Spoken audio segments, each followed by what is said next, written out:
Ladies and gentlemen, good day and welcome to the Larsen and Toubro Ltd Q4 FY2024 conference call.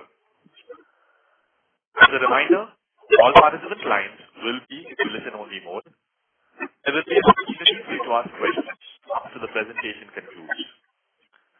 Should you need assistance during the call, please signal an operator by pressing star then 0 on your touchtone phone. Please note that this conference is being recorded. I now hand the conference over to Mr. P. Ramakrishnan, Head Investor Relations from Larsen and Toubro Ltd. Thank you, and over to you, sir. Thank you, Rayo. Good evening, ladies and gentlemen. A very warm welcome to all of you into the Q4 FY24 earnings call of Larsen and Toubro Ltd. We also have with us on the call today Mr. R. Shankar Raman, Whole-Time Director, President and Chief Financial Officer of the company. Earnings presentation was uploaded on the stock exchange and on our website at around 6:40 p.m. I hope you had a chance to have a quick look at the numbers.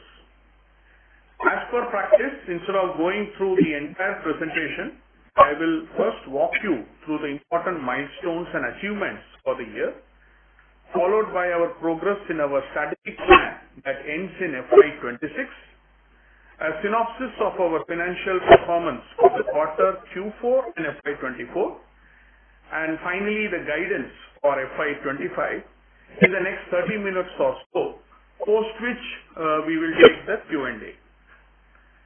Before I begin the overview, the customary disclaimer from our side.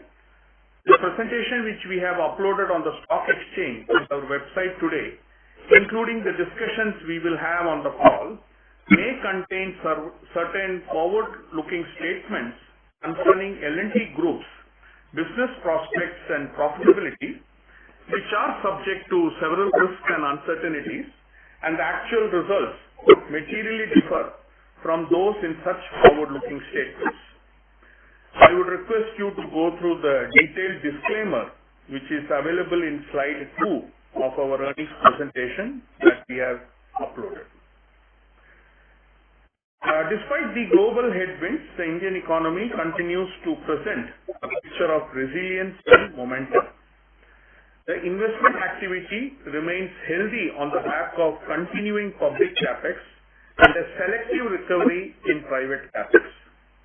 Urban consumption spends has remained strong, whereas rural consumption is showing signs of recovery. The buoyancy reflected in the various high-frequency economic indicators only reconfirms the country's growth momentum. The fundamentals of the Indian economy remain solid, and with healthier corporate and bank balance sheets, fiscal consolidation of course, external balances remaining eminently manageable, and forex reserves providing cushion against external shocks. The near-term monitorable in India revolves around the election outcome as well as the onset and progress of the southwest monsoon and its consequent impact on agriculture output for the year. First, let me share a few important milestones and achievements for the year. We are happy to report for the first time ever our group order inflows for the year has crossed rupees 3 trillion on the back of capex tailwinds in the primary geographies that we operate for the projects and manufacturing portfolio, that is India and GCC. Secondly, during the year, we completed some landmark and prestigious projects like the India's longest bridge named the Atal Setu, connecting the city of Mumbai with its satellite city Navi Mumbai, India's first coastal road with an underground tunnel in the city of Mumbai, the Sri Rama Janmabhoomi Mandir in Ayodhya, Uttar Pradesh, the Adi Shankaracharya statue called the Statue of Oneness in Omkareshwar, Madhya Pradesh, India's first 3D printed office in Bangalore. All of this, finally, we are very proud to have played a critical role in India's moon mission, the Chandrayaan-3 mission as well. Our hydrocarbon business did exceptionally well and registered the highest ever order inflows during the year. The defense defense engineering business has now been renamed as L&T Precision Engineering and Systems with effect from 1st April 2024. This is in line with the vision to pursue opportunities in emerging deep technology sectors like precision manufacturing and electronic systems in defense, aerospace, and other industries. Further, during the year, the business also secured a major contract for supply of high-power radars to the Indian Air Force. Some important developments in the green energy portfolio L&T are successful manufacture of our first alkaline electrolyzer of 1 megawatt in our Hazira campus on December 13, 2023. L&T Electrolyzers Limited was also granted a maximum subsidy of rupees 444 crore for 300 megawatts under the tranche 1 of the PLI scheme for electrolyzer manufacturing launched by the Ministry of New and Renewable Energy. Further, L&T Energy Green Tech Limited is also exploring options to acquire land in Gujarat and Odisha for manufacture of green hydrogen and its derivatives. During the year FY2023-24, L&T forayed into fabless semiconductor chip design by incorporating a 100% subsidiary by the name of L&T Semiconductor Technologies Limited. This was done in November 23. This company will be primarily engaged in the business of fabless semiconductor chip design and product ownership. On data centers, the pilot unveiled data center in the Navi Mumbai region has gone live with a capacity of 1.4 megawatts. Secondly, in Kanchipuram near Chennai, the data center project is being constructed in two phases of 12 megawatt and 18 megawatt. Going forward, the company remains committed to investing in setting up modern and state-of-the-art data centers in the Bombay, Chennai and Bangalore regions. In the financial services business, the merger between L&T Finance Holdings and its subsidiaries L&T Finance Limited, L&T Infrastructure Credit Limited and L&T Mutual Fund Trustee was concluded during the year. This merger leads to the creation of a simplified lending entity and will create internal synergies, superior governance and unlock avenues for growth. Further, L&T Finance Holdings Limited has been renamed as L&T Finance Limited. As on March 31st, 2024, the financial services business has achieved 94% retailization of its overall loan book. In Hyderabad Metro, the monetization of the Raipur commercial property was concluded in Q2 of FY24. The sale consideration of rupees 1,045 crore and a gain of rupees 512 crore has been booked during the year. As on March 31st, 2024, the Metro has received cumulative financial support of 900 crore from the government of Telangana. The company on April 10th, 2024 has concluded the sale of its 51% stake in L&T Infrastructure Development Projects Limited, L&T IDPL, to an infrastructure fund managed by Edelweiss Alternative Asset Advisors Limited. In the realty development business, 3 new residential projects have been launched during the year, namely the Avincia Enclave in Chennai, the Gateway Sewri in Mumbai, and Island Cove at Mahim. Finally, as all of you know, we successfully completed our first ever share buyback during the year. Now let me move on to our progress in the current strategic plan, which ends on FY26. As all of you know, the current strat plan is a 5-year roadmap for us, commencing from the financial year FY22 and ending FY26. We have already completed 3 years in the current plan. For the benefit of all our stakeholders, we have added a slide on our strategic plan progress as part of the earnings presentation. You may kindly go through the same. Very briefly, the targets we had set for ourselves during this 5-year period ending FY26 were as follows. The group order inflows of rupees 3.4 trillion in FY26, a CAGR of 14% during the 5-year period. A group revenue target of rupees 2.7 trillion in FY26, a CAGR of 15% during this period, and a group return on equity target of 18%. Like I said, we have completed 3 years in this current strategic plan. During these 3 years, our group order inflows and revenue have grown at a CAGR of 20% and 18% respectively, while our ROE is 15% as on March 24. The key achievements during these 3 years can be summarized as follows.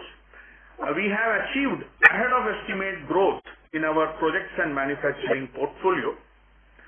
Although our margin profile in this portfolio has been softer vis-a-vis our expectations, the same has been more than compensated by the phenomenal improvement in working capital ratios, thereby resulting in superior ROICs. Secondly, the merger of LTI and Mindtree was satisfactorily concluded during this period. Third, we have successfully fast-tracked the retailization strategy in our financial services business. Like I said earlier, retail lending is almost at 94% of the total book as on March 31st, 2024. Next, the investment of L&T IDPL and the hydroelectric assets has been satisfactorily concluded. This is in line with our strategy to reduce our exposure to the concessions portfolio. Also during this period, we incubated the green energy business, data centers, digital platforms like Sufin and Edutech, and very recently announced our entry into the semiconductor chip design. Finally, we also returned cash to our shareholders by way of a share buyback in addition to a stepped-up dividend distribution. We still have 2 years left in this current strategic plan. Amidst the CapEx tailwinds in India and GCC, we believe that we are on track to achieve our order inflow and revenue target by FY26. The ROE improvement trajectory for the next 2 years will be a combination of multiple factors. Broadly speaking, a combination of improved profitability and asset turns, reduced losses in Hyderabad Metro, and return of cash to shareholders after setting aside funds for existing and newer business, which is always a lever available with us to improve the return on equity. Since we are on this topic of return ratios, I would request all of you to kindly go through the section on our journey of improvement in return ratios over the last 5 years. The same is covered as part of our earnings presentation. There are 3 slides in the earning deck on return ratios. The first slide covers the 5-year journey of return ratios in the projects and manufacturing portfolio. The second slide covers the journey of return ratios for various business parts rolling up to the group level. The third slide is on the improvement in gross and net working capital ratios at a group level. All these slides are self-explanatory. You may go through the same. I will now cover the various financial performance parameters for Q4 FY24.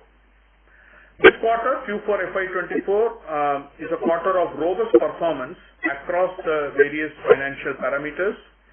Our group revenues and recurring PAT for Q4 FY24 is up by 15% and 8% respectively, whereas order inflows have declined by 5% over the corresponding quarter of the previous year.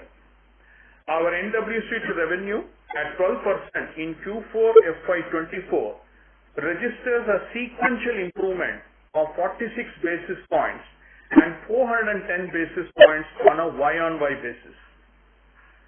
Moving on to individual performance parameters, our group order inflows for Q4 FY24 at rupees 721 billion registered a Y-on-Y degrowth of 5%.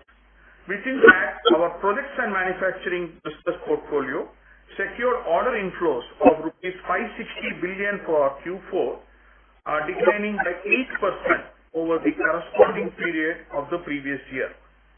Our Q4 current year order inflows in the projects and manufacturing portfolio are mainly from infrastructure, hydrocarbon, and defense or precision engineering. During the current quarter, our share of international orders in the projects and manufacturing portfolio is at 27% vis-a-vis 43% in Q4 of the previous year. Further, during the quarter, orders were received across various spectrum of businesses like the electrification system works for the Mumbai-Ahmedabad high-speed rail project in the infrastructure segment, a major onshore project in Middle East, and a couple of large onshore and offshore packages in India as part of the hydrocarbons business, a major contract for supply of high-power radars for the Indian Air Force under precision engineering and systems business, a bridge order in Assam, an international metro order in Indonesia, and a hospital order in Oman, again in the infrastructure segment. Now moving on to the prospects pipeline. As of March 24 for FY2024-25, we have an aggregate prospect pipeline of rupees 12.1 trillion rupees as compared to 9.7 trillion at the same time last year. This represents an increase of 24% on a Y-on-Y basis. The increase is largely due to the improvement in the infrastructure and hydrocarbon prospects pipeline. The broad breakup of this overall prospect pipeline of 12.1 trillion is as follows. Infrastructure share is at rupees 7.25 trillion vis-a-vis rupees 6.5 trillion last year. The share of hydrocarbons in the current order prospects pipeline is at rupees 3.87 trillion vis-a-vis rupees 2.44 trillion last year. Power, rupees 0.5 trillion, almost unchanged like last year. Heavy engineering and precision engineering and systems, rupees 0.35 trillion vis-a-vis rupees 0.25 trillion last year. The green energy business, there is a total order prospects of rupees 0.10 trillion vis-a-vis rupees 0.04 trillion last year. Moving on to the order book, our order book is at rupees 4.6 trillion as of March 24, up by 20% vis-a-vis March 23 last year. As the projects and manufacturing business is largely India-centric, 62% of this order book is domestic and the balance 38% international. Out of the international order book of rupees 1.81 trillion, around 92% comes from Middle East and 2% is from Africa. The remaining 6% is from various countries that includes Southeast Asia as well. As is evident, the GCC capex for both infra and hydrocarbon is on an upswing led by energy transition related investments and incremental opportunities in the hydrocarbon sector. The breakdown of the domestic order book of rupees 2.95 trillion, which I said 62% of the overall order book, the composition is as follows. Central government 14%, state government 28%, public sector corporation or state-owned enterprises 36%, and private sector 32%. Approximately around 19% of our total order book of rupees 4.676 trillion is funded by bilateral and multilateral funding institutions. Against this order book, 90% of this total order book comprises of infrastructure and energy. You can refer to the presentation slides for the further details. During Q4 FY24, we have deleted orders of rupees 2 billion from the order book. Further, for the year FY24, the total orders that have got deleted for the full year is rupees 57 billion from the order book. As on March 24, our slow-moving orders is well below 1% of the total order book. Now coming to revenues, the group revenues for Q4 FY24 at rupees 671 billion registered a Y-on-Y growth of 15%. International revenues constituted 44% of revenues during the quarter. The strong execution momentum in infrastructure, precision engineering systems and reality within the projects and manufacturing portfolio drove the overall group revenues for the quarter. The revenue for projects and manufacturing business for Q4 FY24 is rupees 510 billion, up by 18% over the corresponding quarter of the previous year. Moving on to EBITDA margin, our group level EBITDA margin without other income for Q4 FY24 is 10.8%, a drop of 90 basis points over Q4 of the previous year. This drop of 90 basis points is mainly due to higher SG&A costs. The higher SG&A expense in Q4 is reflective of linear expenses attributed to execution ramp-up, higher credit costs in the financial services segment, and a relatively lower FX gain. Further, the previous year had the benefit of consolidation of the full year profits of NABA that we accrued in Q4.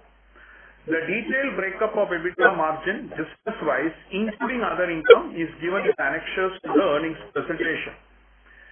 You would have noticed that the EBITDA margin in the projects and manufacturing business for Q4 FY24 is at 9.6%, vis-a-vis 9.2% in Q4 FY23. I will cover the details a little later when I talk about the performance of each of the segments. Our recurring PAT for Q4 FY24 is at rupees 43 billion, up by 8% over Q4 of last year. This PAT growth is reflective of improved activity levels and lower tax expenses. Our reported PAT for Q4 FY24 at rupees 44 billion is up by 10% over the corresponding quarter of the previous year. The exceptional items, that is net of tax for the quarter, includes a gain on the divestment of stake in L&T Transportation Infrastructure Limited of rupees 0.61 billion and a reversal of impairment of investment in L&T IDPL of rupees 0.33 billion. The group performance, P&L construct, along with the reasons for major variances under the respective function heads is provided in the earnings presentation. You may kindly go through the same for further details. Coming to working capital, our NWC to sales ratio has improved from 16.1% in March 23 to 12% in March 24, an improvement of 410 basis points. For reference, our NWC to sales ratio was 16.6% in December 23. Our group level collections, which excludes the financial services business, for Q4 FY24 is rupees 603 billion, vis-a-vis rupees 540 billion in Q4 FY23, registering an increase of 12% on a Y-on-Y basis. The improvement in gross working capital on the back of improved customer collections is actually flowing into the overall improvement in the NWC to sales ratio. I would request you to go through the cash flow statement as part of the annexures to the earnings presentation. Our cash flow from operations for Q4 FY24 at rupees 162.7 billion and for FY24 full year at rupees 235.8 billion has registered an increase of 64% and 27% respectively over the corresponding periods of the previous year. Finally, the trailing 12-month ROE for Q4 FY24 is 14.9%, vis-a-vis 12.2% in the Q4 of the previous year. That is an improvement of around 270 basis points. Improved profitability with every passing quarter, along with return of capital to shareholders in the form of the first ever buyback, is contributed to this increase or improvement. Very briefly, I will now comment on the performance of each business segment before we give our final comments on our outlook for FY25. First is the infrastructure segment. Now coming to order inflows, this segment secured orders of rupees 313 billion for Q4 FY24 vis-a-vis rupees 412 billion in Q4 FY23, representing a decline of 54% over the corresponding quarter of the previous year. During the current quarter, the orders were largely received in transportation infra, buildings and factories, and the power transmission, renewable and distribution verticals. Our order prospects pipeline in infrastructure for FY25 is around rupees 7.25 trillion vis-a-vis rupees 6.51 trillion during the same time last year, representing an increase of 11%. This infra prospects pipeline of rupees 7.25 trillion comprises of domestic prospects of rupees 5.39 trillion and international prospects of rupees 1.86 trillion. The subsegment breakup of this prospects pipeline in infrastructure segment is as follows. Water constitutes 21%, power transmission, renewables and distribution comprises 21%, transportation infra 20%, buildings and factories 15%, heavy civil infra 17%, and finally minerals and metals at 7%. The order book of this segment is at rupees 3.12 trillion as of March 24. The book bill for this segment is around 3 years. The Q4 revenues at rupees 380 billion registered a strong growth of 22% over the comparable quarter of the previous year, largely aided by a strong execution progress across multiple jobs from the opening order book. Our EBITDA margin in this segment for Q4 FY24 is at 7.9% vis-a-vis 7.5% in the corresponding quarter of the previous year. The margin improvement is primarily explained by targeted jobs crossing the revenue recognition threshold. On a full year basis though, the margin drop of 80 basis points from 7% in FY23 to 6.2% in FY24 is largely attributed to time overruns arising out of delayed clearances and logistical constraints in existing jobs, coupled with fast-track completion of legacy jobs, is more than getting compensated by the improved NWC ratio from 18.2% last year to 12.5% in the current year. Moving on to the next segment, which is energy projects that comprises of hydrocarbon and power. Receipt of multiple domestic and a major international order during the quarter facilitate the hydrocarbon book. We have a strong order prospects pipeline of rupees 4.36 trillion for this segment for FY25, comprising of hydrocarbon prospects of rupees 3.86 trillion and power prospects of rupees 0.5 trillion. The order book for this energy segment is at rupees 1.18 trillion as on March 24, with the hydrocarbon order book at rupees 1.13 trillion and power at rupees 50 billion. The Q4 FY24 revenues at rupees 82 billion registers a growth of 4%, mainly driven by the pace of execution ramp up in the international projects of the hydrocarbon business. The lower revenues in power segments is reflective of a lower order book. The energy segment margin in Q4 FY24 is at 11.4% vis-a-vis 10.4% in Q4 FY23. Hydrocarbon margin in Q4 is aided by job mix coupled with a favorable claim settlement.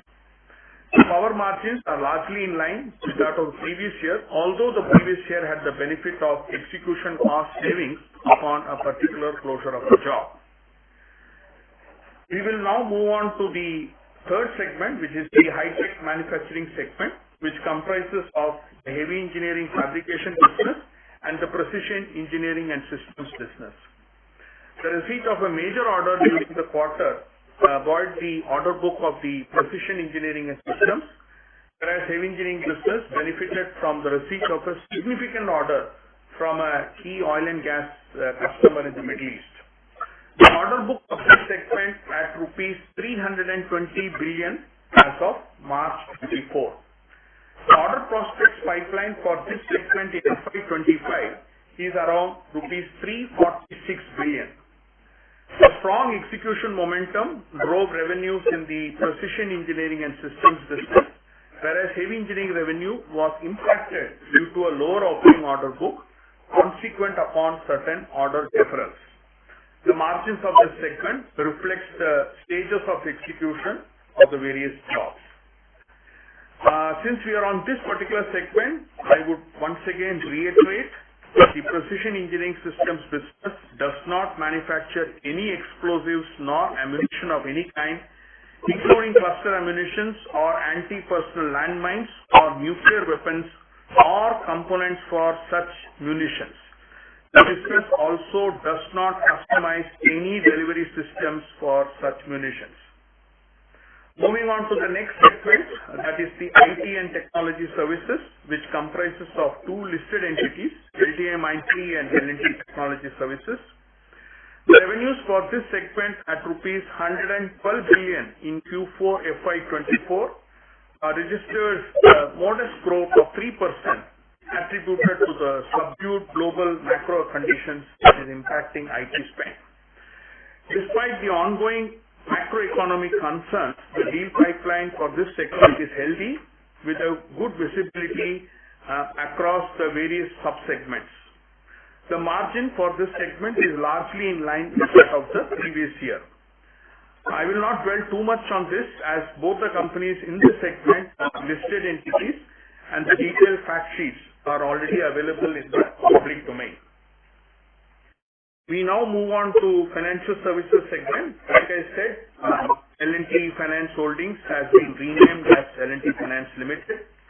Here again, the detailed results are available in public domain. But to summarize, Q4 of the current year for L&T Finance revolved around strong retail disbursements, which were the highest ever in the quarter, improved profitability and better asset quality. The balance sheet is strong on the back of adequate provision coverage ratios and inbuilt macro-prudential buffers. Financial services has achieved 24% of its retailization of its loan book, well ahead of its Lakshya 26 targets. The retail book growth, asset quality and return on asset are all highly satisfactory. The business is building itself on the 5 pillars of growth, is enhancing customer acquisition, sharpening credit underwriting, implementing futuristic digital architecture, a higher brand visibility, and finally capability building. I would like to conclude that there is sufficient capital in the balance sheet to pursue growth in the near and medium term. Moving on to the concessions for the development projects segment. This segment includes the power development business comprising of Nabha Power and Hyderabad Metro. The company on April 10, 2024 concluded the sale of its stake in L&T IDPL. Therefore, as on March 31, 2024, the investment in L&T IDPL is classified as held for sale. The majority of revenues in the development project segment are contributed by Nabha Power. The improved ridership facilitated the revenue growth and margin improvement in Hyderabad Metro. Some statistics on the ridership for Hyderabad Metro. The average metro ridership improved from 4.08 lakh passengers a day in Q4 FY23 to 4.4 1 lakh passengers per day in Q4 FY24. Our average ridership in Q3 FY24 was 4.44 lakh passengers a day. That is slightly lower when it is compared to the current quarter, mainly due to the free bus entitlement to ladies under the new Mahalakshmi scheme of the state government from December 23 onwards. The NABA margin in Q4 was largely in line. However, please note the previous Q4 of FY23 includes consolidation of the full year FY23 profits of NABA Power.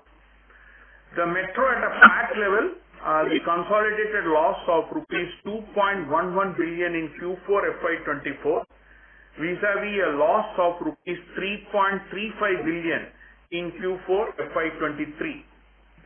For FY24 in metro, we have consolidated loss of rupees 5.6 billion, primarily due to the gains on the commercial property monetization, as compared to overall loss of rupees 13.21 billion in FY23. Moving on to other segment, this segment comprises realty, industrial valves, construction equipment and mining machinery. That includes rubber processing machinery and some residual part of the smart world and communication business. The Q4 revenue growth of 27% over the corresponding quarter of the previous year is mainly contributed by the higher handover of residential flats in the realty business. The margin improvement in this segment again is primarily contributed by the realty business. Coming to the last part of my presentation, which is outlook. India's economic growth continues to display resilience despite the global geopolitical turbulence. Domestic activity has exhibited strong performance on the back of robust domestic demand. Better capacity utilization in the manufacturing sector, buoyancy in the auto and real estate, a healthier corporate balance sheets, a strong credit momentum, high tax collections and acceptable levels of inflation are aiding the growth prospects of the Indian economy.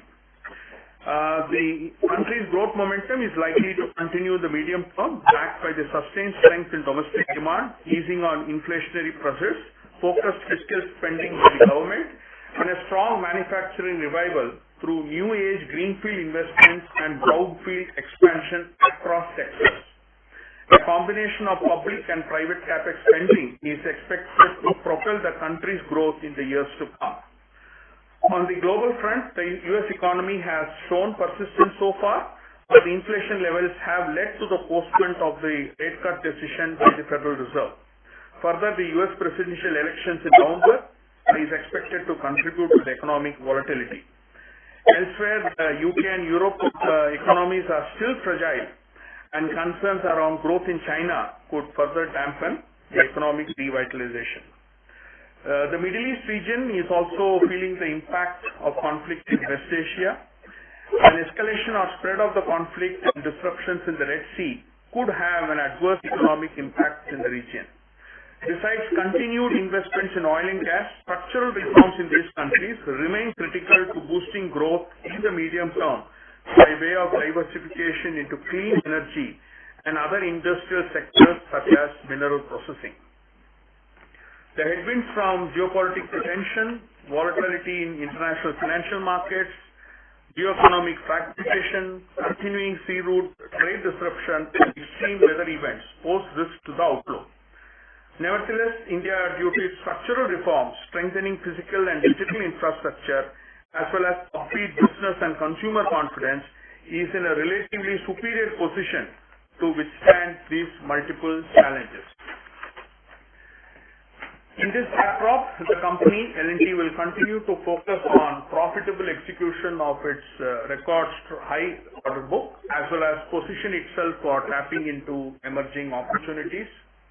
A high order book, a relatively strong balance sheet, a well-diversified business portfolio, and proven execution capabilities enables the company to steer through the current volatile business environment. The company, as always, remains committed to maximizing sustainable value to all its stakeholders. Finally, I would like to comment on our guidance for FY25 before we take Q&A. On order inflows, our guidance is around 10% growth in FY25 over FY24. This factors in domestic softness in tendering and awarding in H1 FY25 due to the ongoing elections in India and the formation of a new government. We also recognize that we have a large base to build our growth plans on. Having said that, the order prospects of rupees 12 trillion for FY25 gives us confidence to pursue the order inflow guidance for this year, FY25. On revenues, the guidance is 15% growth over FY24.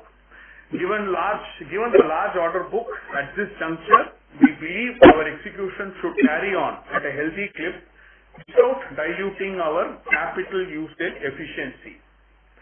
A combination of a large order book and a normal payment environment in India and GCC gives us confidence around the revenue guidance of 15% growth. On the margins for the projects and manufacturing portfolio, the guidance for FY25 is largely in and around the number that we posted or reported for FY24, which is around 8.25%. Here I would like to give a little more explanation for this margin guidance, which is a combination of the following factors. The first one being the portfolio mix. The domestic vis-a-vis international jobs in the order book, which is the international order book, currently has a share of 38% of the total order book. As you may be aware, international projects have significantly better working capital terms, while the margin profile tends to be a little lower when compared to domestic orders. Further, in the infrastructure segment, over the last couple of years, we have received multiple large renewable project orders.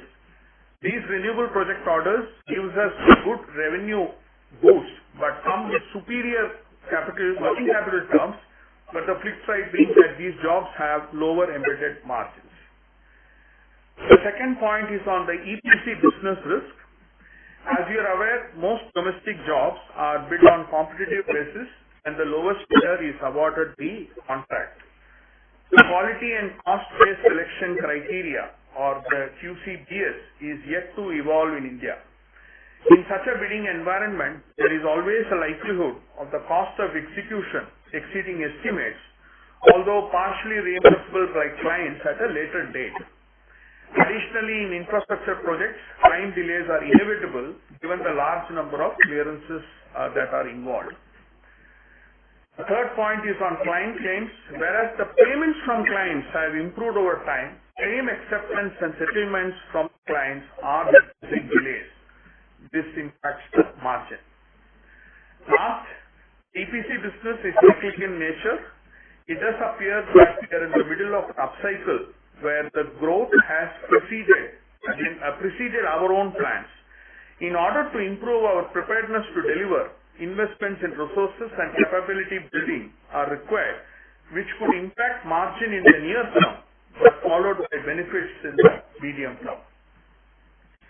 Having explained the margin profile, let me also reiterate once again that the modest margins in the portfolio will be made up through volume growth and improved working capital intensity, thereby resulting in higher return on invested capital. Our guidance on working capital, we did quite well in FY24. A combination of improving revenues, higher customer collections, and customer advances led to this improvement. For FY25, we are guiding the NWC to revenue at 15%.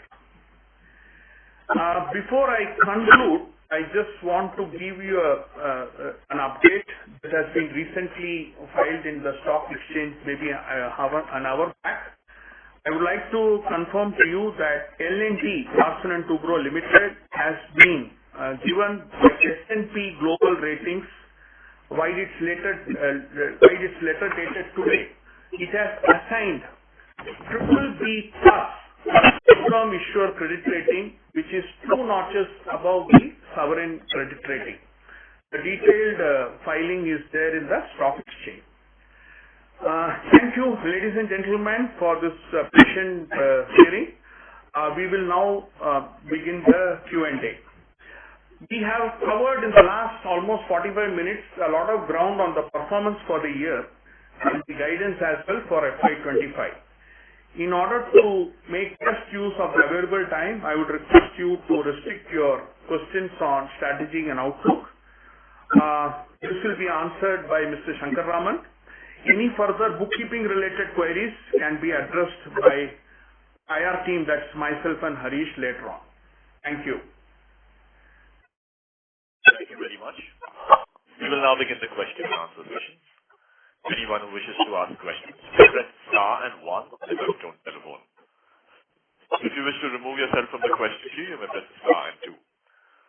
Participants are requested to use handsets while asking questions. Ladies and gentlemen, we will wait for a moment while the question queue assembles. First question is from the line of Mohit Kumar from ICICI Securities. Please go ahead. Yeah, thank you, sir. And congratulations on a very, very good order inflow. So my first question is on the GCC tenders. I think last year Middle East surprised us. How do you think about Middle East opportunity in FY25 compared to FY24? And do you think there is a more headwind compared to last year?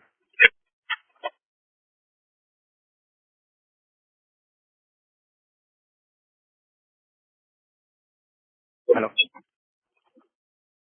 Situation difficult to predict today very clearly as to where the situation will be 12 months forward. Our belief is that the investment in Middle East will continue. Unlike the previous years, the investment in Middle East is more broad-based. It's not only hydrocarbon, it's also in infrastructure building and developing Middle East as a destination for varied tourism, be it religious tourism, be it medical tourism, be it just entertainment and otherwise. So, between infrastructure they need to build and the energy that they need to generate for the infrastructure and also the downstream investments that they do in petrochemical and related areas would see continued thrust. What could change, perhaps, is prioritization of investment. We need to see as to which are those which are fancy investments, which are those which are must-have investments. And to that extent, we have factored that into our guidance. On the back of a 30% growth in order inflow, we are guiding about 10%, not only because of the disruption that we are expecting in the domestic markets because of elections and new government formation related issues, but also because of the fact that Western Asia is geopolitically very sensitive. We have US elections coming in. We do not know how the relationship between US and Israel will form out, how the equation between Iran and US will form out, and there are too many players in the act. Considering all that, we have, as compared to almost 180,000 crores of orders that we have booked in the current year for Middle East, we are looking at a reduced level of maybe 150,000 crores going forward from Middle East. The overall investment, I don't expect it to lose steam, but there could be prioritization. My second question is on the working capital this particular fiscal year and drastic time. Is it to do something to the job mix? Is it temporary? And where do you see the number in the term? See, when it was sticky around 24, 25, 26%, we were worried because the margins that we are generating was not sufficient to generate returns. We do believe that the working capital going forward has moved for good from those 24, 25, 26%. Whether they would stay at 12% or move in a band of 12 to 15%, we'll have to wait and watch. But my guess is that a lot of those legacy outstandings, which we went after very aggressively and collected successfully, has led to the decline in the working capital. I do not know whether you remember, but in 2007, 8, etc., we used to report working capital at 7%. So I think it's very, very dynamic in relation to the type of projects and terms under which we sign those contracts. My belief is we should be able to work around 15%. If 12% is not sustainable, so be it. But I don't expect it to go in north of 20%. So at the moment, we will be quite okay. We'll accept if we get about 15% working capital increase. And that's the reason why we have even guided around 15% towards working capital intensity. In terms of efficiency, I think it is well drilled down into the organization that you have to spend out of cash to recollect. It's a transformation that we have achieved in the organization. It has taken us about 3-4 years of effort to make the sites believe that they'll have to collect to survive and they just can't make phone calls to get cash from the headquarters. I think this cultural shift has happened, and to my belief is that this will sustain going forward. Thank you. Thank you. Thank you. Thank you. The next question is from Renu Baid from IIFL Securities. Please go ahead. Hi, good evening, sir. The first question is, while in the margins, we have broadly guided for flat margins till 25 for all the reasons of mixing, backlog, etc. But does that also mean that now, given hydrocarbon and Middle East has been over a lot of the backlog, so not just 25, but from a medium-term perspective, 2 to 3 years, margins could be in the similar range of 10% level versus the historical levels that we've enjoyed of 10% plus? I think for a EPC business, 10% margin is outstanding, according to me.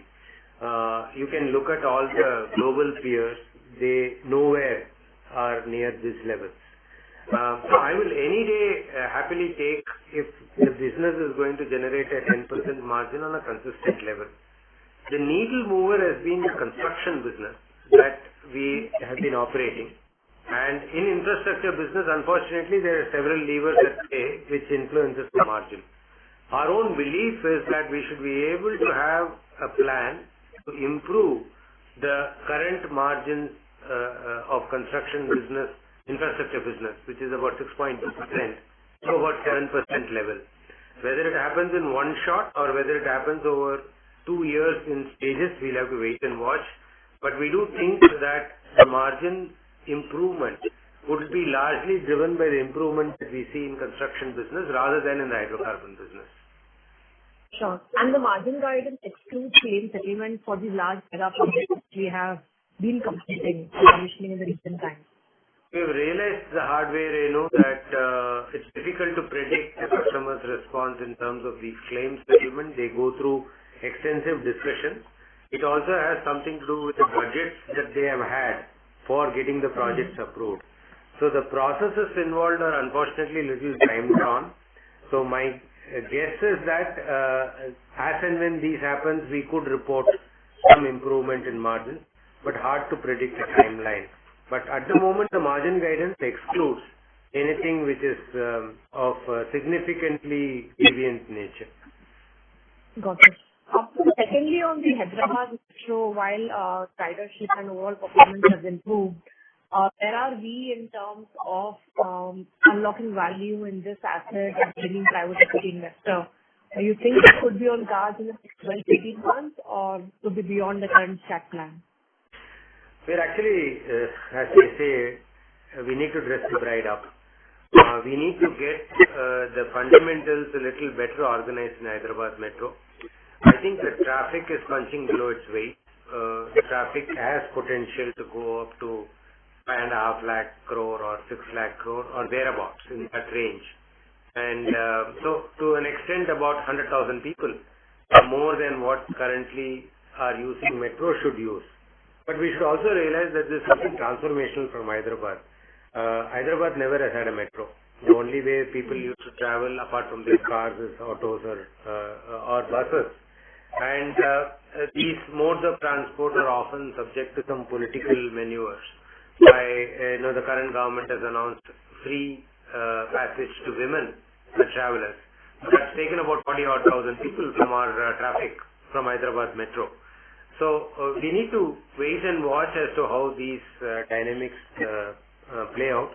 But my sense is that Hyderabad metro has potential for improved ridership. It obviously has pending work in terms of getting government grants completed in terms of, the 3,000 crores that they granted, and we've just drawn about 900 crores out of that.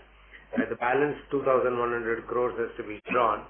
And thirdly, I think the monetization has just started. As you might possibly know, 18.5 million square feet is available as real estate. Not all of them is monetizable on day one, but in phases the monetization will happen. The fact that the government has agreed to monetization is borne out by the fact that during FY24, we did monetize and report some gains out of that monetization. That effort has to continue. My own assessment is it will take a good 1 or 2 years for us to get the project into attractive zones. Investors will invest in this project if they see potential to earn about 12% on a consistent basis. We are, in my opinion, at least 18-24 months away from such an event. Okay. And lastly, I can ask quickly, on while the divestment process has progressed well, is the divestment of the thermal project Nabha still on card, or given the outlook of thermal as today, we may retain it slightly longer than initially planned? The good news is it's not hurting us holding. Of course, the returns will be better if the assets get unlocked. So we don't want to throw the baby with the bathwater. We just want to make sure that the unlocking that we do, as and when we do, is done with appropriate valuation. So we are waiting. My own belief is I think coal is still relevant in the relevant scheme of things in India. I don't think we can do away with coal completely. So there will be some consolidation of coal assets, and Nabha will be an asset worth acquiring by such of those sponsors because it's a performing plant. Almost 85% PLF, 25 years concession agreement, steady payment terms. The whole supply chain is well established now. And the unit is generating 4,000 crores of revenue and 400 crores of profit on a year-to-year basis. So according to me, anybody who has a coal portfolio will be better off having this asset. So we'll wait for the right bidder and then choose as and when it happens. But at least it doesn't hurt us in terms of loss being generated on a year-to-year, etc. So Nabha asset is available for monetization, but at the right price. Thanks much. Thank you. Thank you. Thank you. Thank you. The next question is from Parikshit Kandpal from HDFC Securities. Please go ahead. Hello. Yeah, hi. Congratulations on a great quarter. So my first question is on the 1.8 trillion orders, GCC, the orders which you highlighted earlier. So are all these orders financially closed? Has the notice to proceed given? Is there any slow-moving orders in this? If you can give some more color on this part of it. No, these orders are well and truly moving. I think none of those are subjected to uncertainties of the kind that you're alluding to. These are orders just won. So I think the progress of the orders over the next 24-36 months will determine the final outcome on these projects. And most of these are funded by the Saudi PIF, which is, as you know, pretty cash rich. And and the solar projects that we do are financially closed, whatever that we are embarking on. We have close to 18 gigawatts of solar orders in Middle East. Not all of that is part of your 1,80,000 crores that I speak about, but some of which has happened in the earlier year and some of which in the current year. Most of them are financially closed, and the proof of the pudding is that we've been able to collect our dues as and when we will. So I would like to believe that they are in good place. Okay.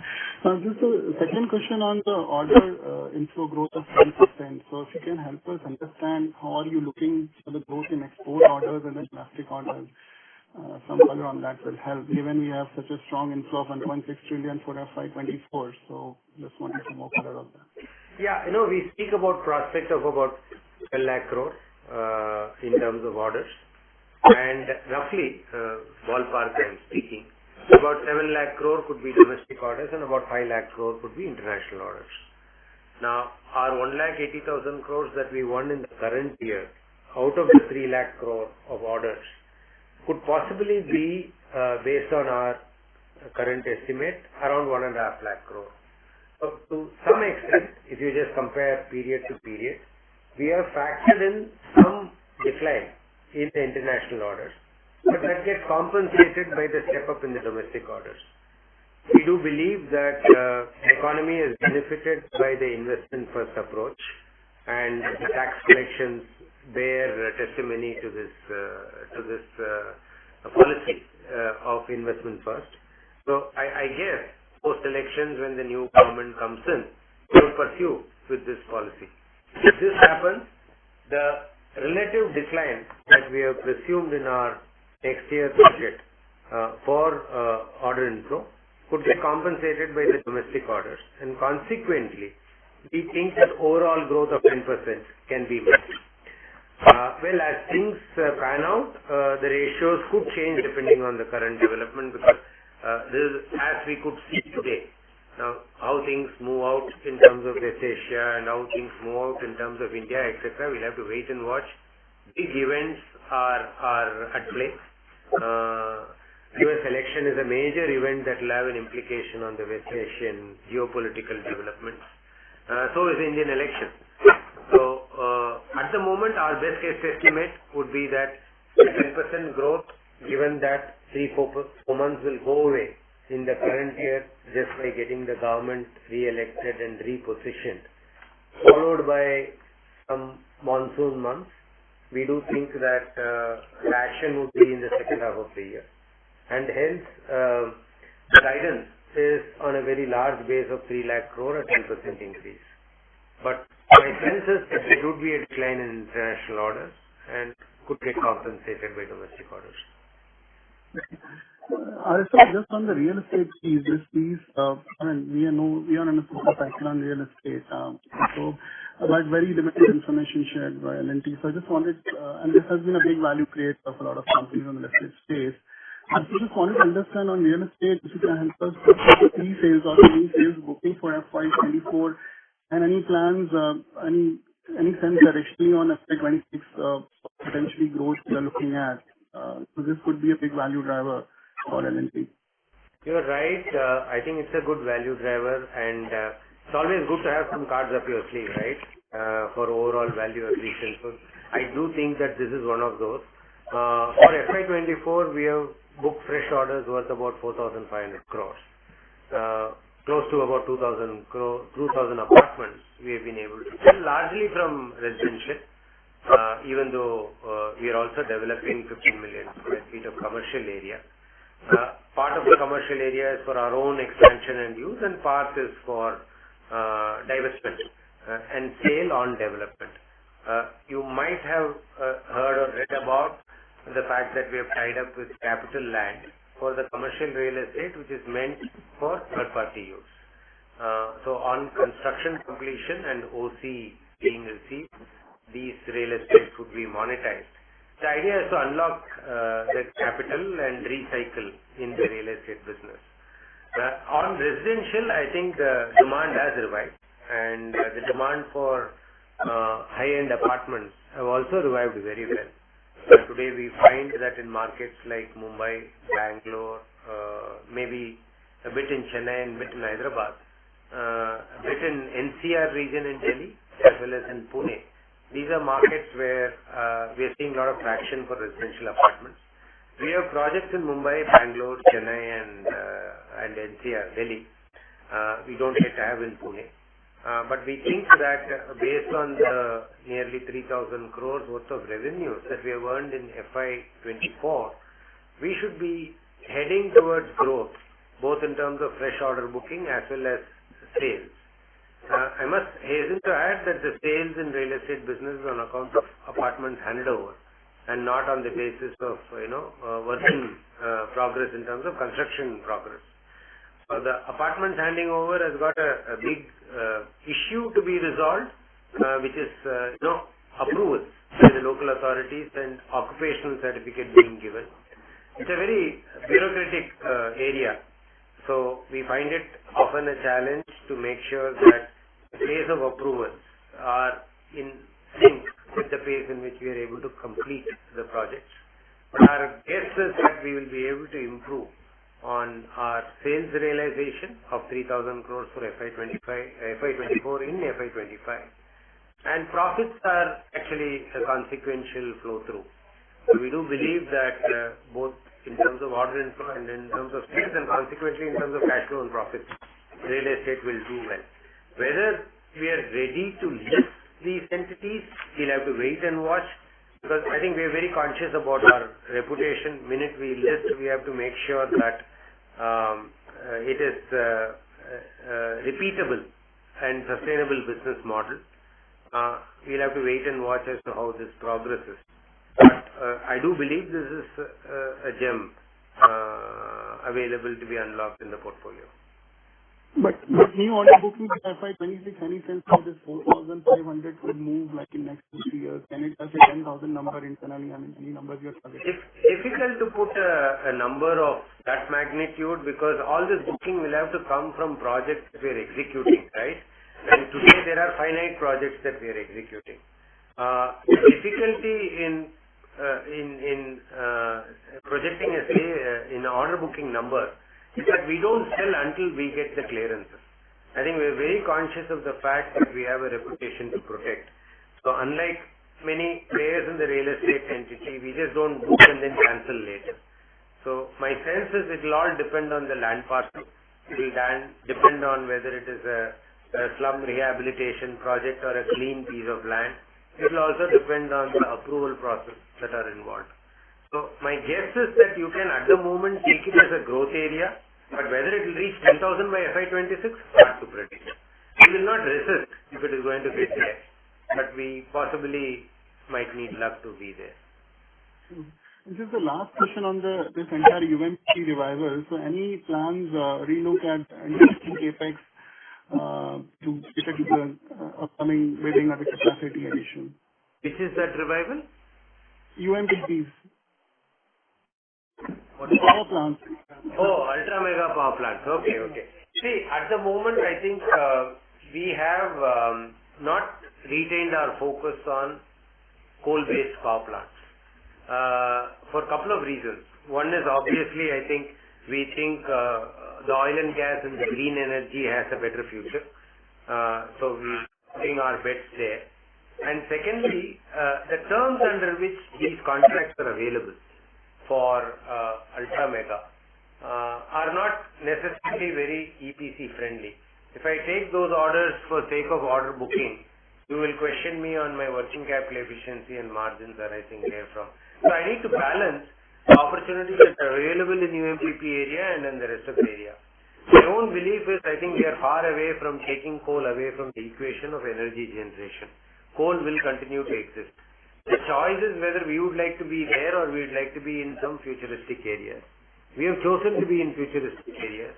So to that extent, even if UMPP revives, I think we would not necessarily rush into that space. Once bitten, twice shy. Okay, Arasar, thank you and wish you the best. Those were my questions. Thank you very much. Thank you very much. Before we take the next question, we have to request participants to please limit your question to one per participant. Should you have a follow-up question, we request you to rejoin the queue. We take the next question from Investment. Please go ahead. I kind of confirm when you're speaking about power, it means that we are largely going to stay away from ordering, and which can get reflected in your prospect pipeline that you also spoke about being only around 0.5 trillion. Is that understanding correct? You are right. Sure. So second question on the order inflow growth that has been increasing you are expecting a decline in international orders, which means that despite elections which can potentially impact H1, we are building in almost 30% of growth in the domestic business. Even in FY24, we estimate that overall ordering is to have remained strong. It's possible that NAT lost out some large orders due to this competition. So what are we really seeing as changing in FY24? I think we do believe that the system has realized that successful completion of a project is equally important as finding the right price for the project. It used to be very L1 based in our approach for some of these projects. As the project scope enlarges, I think it is important that the quality-based cost selection process that the government has accepted should start playing out. Because today, whether a person is capable of delivering or not, he is free to bid for projects and upset the commercial considerations. I think the government has also realized that it is paying a price by the delays that happen.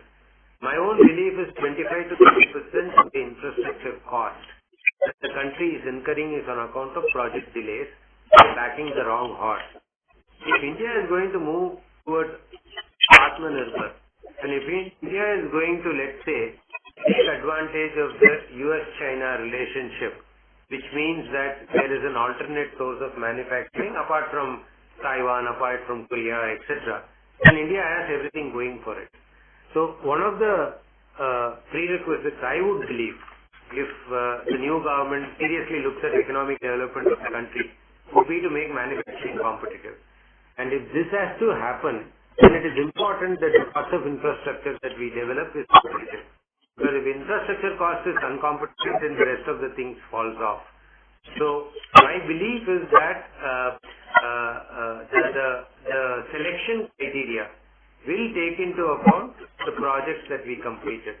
Now, largely if you see in the last 6 months or so, many of the marquee projects that the country has launched involved L&T standing there and completing the project.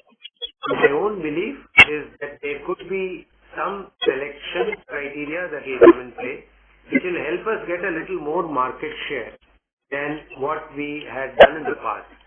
Secondly, we ourselves, because the bandwidth is getting stretched, L&T need to make sure its resources are deployed for the right project and not get locked up in smaller projects. We will also get to be more selective and look at larger projects. When we look at larger projects in terms of order inflow, the spike takes care of the percentage growth that we are speaking about.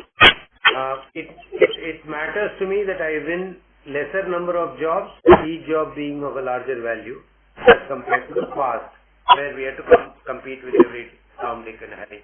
So in a way, we are trying to run ahead of competition and create a niche for ourselves in this entire area of construction and project development.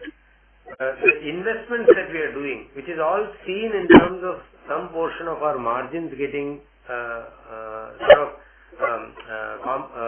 compromised in the current term, is also on account of creating this competency. Let me give you an example. In the area of water and effluent treatment, we have invested money in creating a completely global standard lab by employing doctorates and PhDs who have worked on water technology for many years. Now, all of this is to ensure that the water project that we undertake has the benefit of their insights in terms of the quality of the water, the extent of corrosion, the type of pipes that we need to use, and the geography that it needs to take. So given all of this, unless I invest upfront in these technology and labs, it would not be possible for me to be quoting appropriately whenever that order comes. The company which has none of these will land up quoting for it on a standard basis, and they will land up losing money for the government and for themselves in the long run. So my belief is that the lead that I might establish in the domestic infrastructure would happen because of the scope and scale of projects and the technology that we would bring to play. That's very, very helpful, sir. Just one follow-up over here. So L&T has always enjoyed this situation, undertaking these complex projects and executing them well ahead of time and quality. So nothing really changes over there. So main thing that we are speaking about changing is the selection criteria. Is there any particular vertical or segment where we are accepting these changes from the government side? Yeah, I think if you look at what the government is trying to promote, it is promoting in a very broad manner inclusivity, which means what?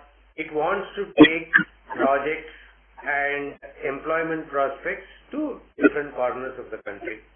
Now, before it does that, it has to make sure that the people there have access to education, have access to basic sanitation, water, electricity, etc. And it also enables them to actually be engaged in the local industry. So, my own sense is in sectors like roads, it may not make much difference because you will have enough number of contractors available locally who can just get a road done. The government today, whether it is state or central, doesn't seem to worry much about the quality being L&T quality, because I think they have yearly budgets to take care of maintenance, repairs, etc., etc. So we are sort of really defocused from those normal roads, and we are getting into a little more sophisticated areas. Now, if you see expressways that get developed, if you see the railroad that gets developed, be dedicated or high-speed rail, now these are areas which have huge economic significance to the country. So my own sense is that selectivity will come where technology is at play and not necessarily in areas like road. Now, for example, if it comes to distribution of scarce resources, and let me again go back to water. I think today country is not necessarily comfortably placed in water, even in a normal way of speaking. I think we are water stressed in many areas. And much of this reason is also because of leakage, pilferage, etc. So we need to have a distribution system which is foolproof, both in terms of quality of transmission of water as well as tracking the loss in transit. So we are combining technology in terms of our own water detection leakage technology as well as a robust distribution system. So my sense is some of those which are funded by multinationals will be the first ones where quality-based selection will happen, followed by something that happens in the local central government, followed by local state government. State government will be the last to join queue because they have constituencies to please. So consequently, they can't be necessarily only quality-driven. They also have to take care of their own considerations. So multilaterally funded first, followed by central government programs, followed by state government programs is where this selectivity will happen. That's wonderful, sir. Thank you so much. Thank you. Thank you.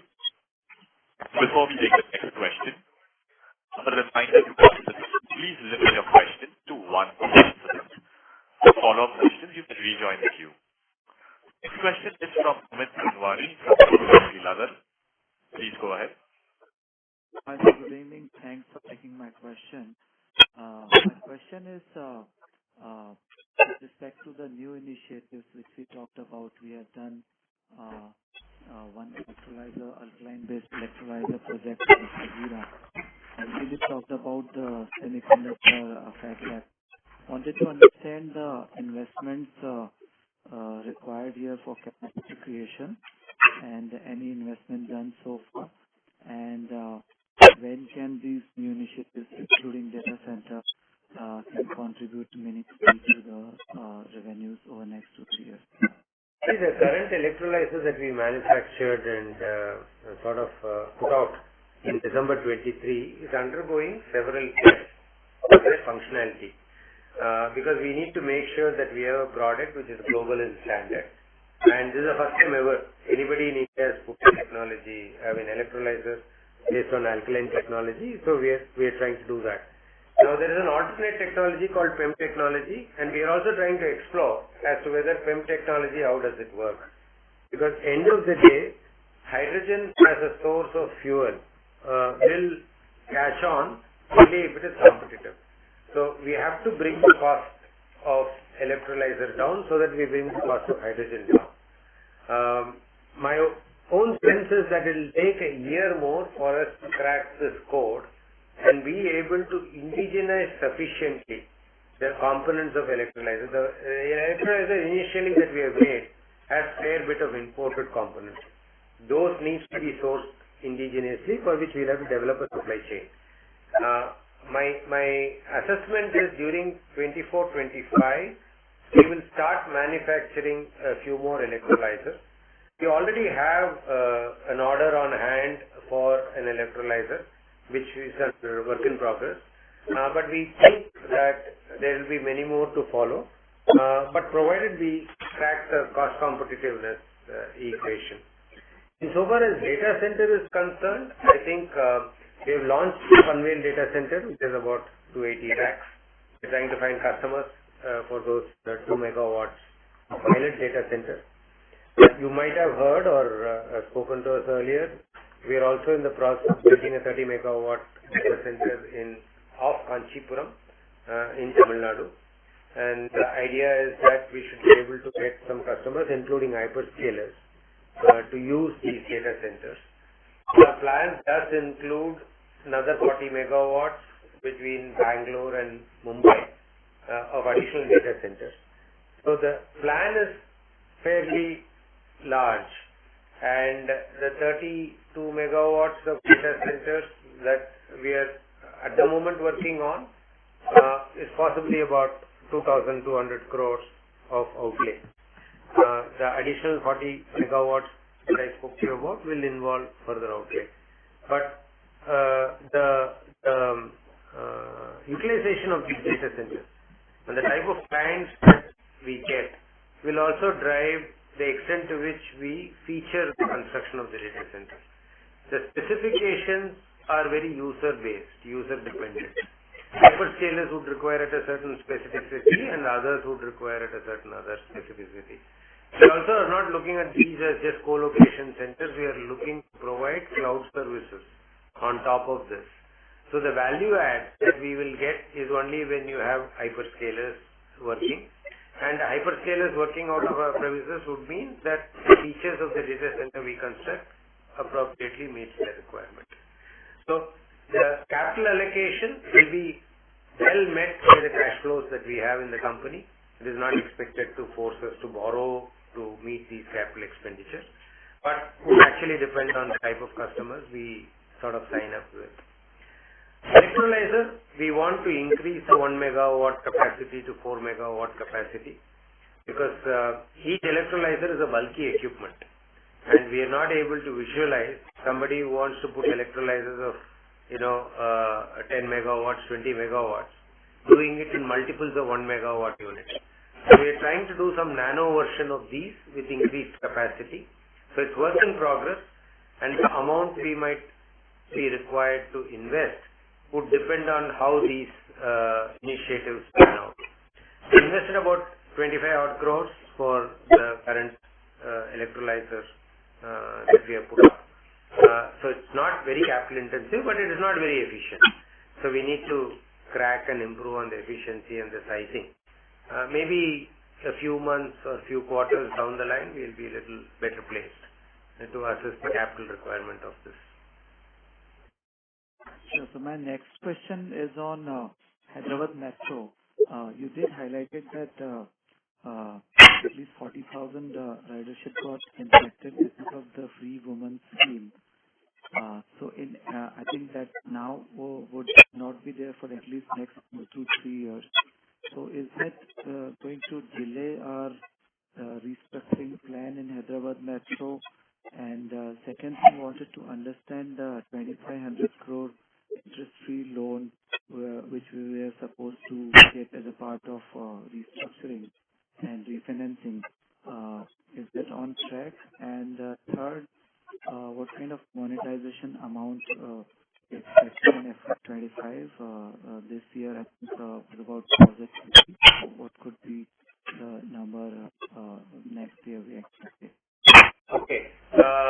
More women on the buses, we believe, will get more men on the train. It's a bit of a gender divide. It can't be helped. Because I think the way I read it is the Telangana government is not increasing the bus fleet. It is the same old bus which is carrying all of them. So women crowding means no space for men. So men have to go and find alternate space, and I hope we find that in our metro. So to that extent, the 40,000 going away could mean 40,000 more men coming into trains. Time will tell. Secondly, in terms of the balance, it is not 2,500. We almost have to get 2,100 crores of money from the government. The government has changed. So to that extent it does, and it is followed up immediately with the union election. So at the moment, I think the entire machinery is on election mode.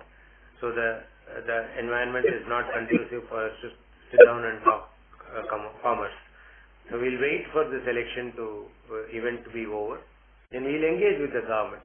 We are currently engaged with the bureaucracy, but in state governments, nothing happens without the political bosses getting aligned to the bureaucracy. So I guess by August, September, we will have a better color of when we want to realize. Our idea is to realize this as early as possible, because when the government passed the order last year, they meant to disburse this in 3 installments of 1,000 crores each. The first installment is 900, stopped short. So we have 100 more crores to collect out of the first installment. The second year has commenced, so another 1,000 crores is due. So all going well, we should be able to get 1,100 crores now and 1,000 crores in the following year. Insofar as monetization is concerned, as I mentioned, 18.5 million square feet is available. Not all of that is monetizable on day one. We have monetized up to about 1,000 crores. We do think another 1,000 crores is up for monetization. Again, with the government playing supportive role, we should be able to get the 1,000 crores into our monetization program during FY25. And hopefully it will be done for similar profit as we had done in the earlier case. Thank you, sir. Thanks for taking my question. Thank you. Next question is from Sumit Kishore from Axis Capital. Please go ahead. Using my compliments on very strong performance on orders, execution and working capital. My question is in relation to your core margin performance clubbed over a period of 9 quarters. So we look at 9-quarter period together. We see that LAT's ability to predict the guide on core margins is below historical track record. With the benefit of hindsight, how do you view, what is it that you have not been able to foresee better while guiding over the last 2 years plus? See, we could not predict COVID. We could not predict Russia-Ukraine war. We could not predict Israel-Hamas. We could not predict Iran-Israel. We are not able to predict whether Trump will win or Biden will win. We are not even able to predict whether Modi will win or somebody else will win. There is so much uncertainty around our life. Now, I am not even talking about the commodity price. I do not know whether your research put out that the steel price will go up to 80,000 rupees per metric ton. It moved up from 30,000 rupees to 80,000. Silver and copper and aluminium shot through the roof. So, with so much of uncertainty, unfortunately our business model is we today and look 4 years forward and say where the cost would be, where the revenue would be.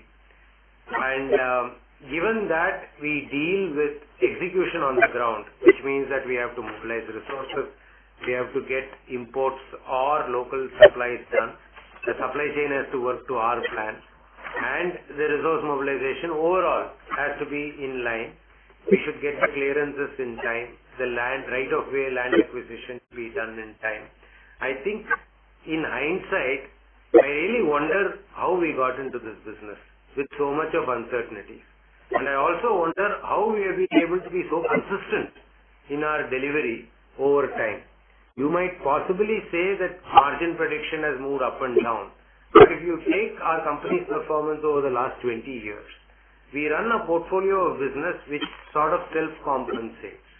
Hardly has there been a cycle which is linear. We have had cycles of ups and downs. At least 4 economic cycles, very distinct, I am able to recall in my 20 years here. Given this, I do believe that we have reasonable expertise in trying to get the margins profile predicted out of the jobs that we have to execute going forward. There has always been a challenge of 100 basis points, and as analysts, I think every basis point counts for you. But my sense is so long as we are within the band of 1% up down, I think we have done a reasonable job given the uncertainties that feature our daily lives. Sure.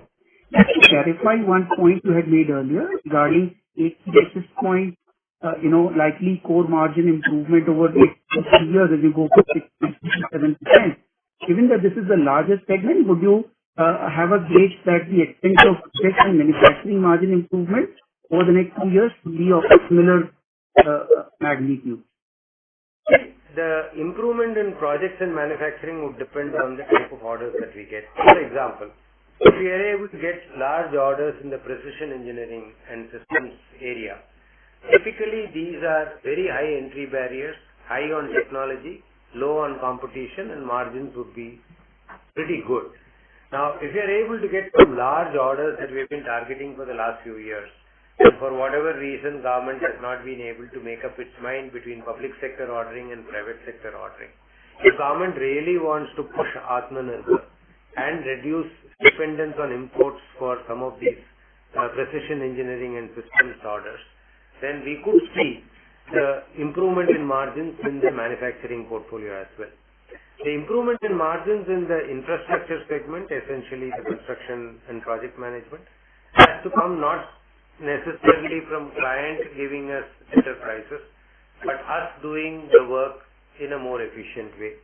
We have to figure out a way to crash time overruns. We also have to figure out a way to make sure that the cost estimation is very realistic and we have back-to-back arrangements with our supply chain. The productivity of workforce is the only uncertain element in this because every year, as you possibly might have heard earlier, almost 400,000 people, workers we employ, sourced from all over the country. And there is at least 3 times this 400,000 churn. So we need to operate on a pool of 10 to 12 lakh people to make sure that we are able to deliver our projects on time. Now, every person comes with his unique advantages, disadvantages, skill sets, etc. To achieve the consistency that we desire, if margins have to be on track with the expected trajectory, would require for enormous automation, and that doesn't happen overnight. We are doing our best to make sure that we invest in automation, reduce the inside construction as much as possible, and make sure that we deliver more consistently on our project and productivity. It's a journey that we have undertaken. We do realize that if we want to create sustainable value as a company which today is about $25-27 billion, if we want to become $50 billion, $100 billion company and continue to be as valuable, it is important that we are able to get larger level of automation and reduce the uncertainty in our execution. So it's an effort. We are cognizant of that, and I think we are at it, and hopefully over the next few years you will progressively see the improvements. Thanks for the detailed reply. Thank you very much. Thank you. Thank you. Next question is from Atul Tiwari from Citi. Please go ahead.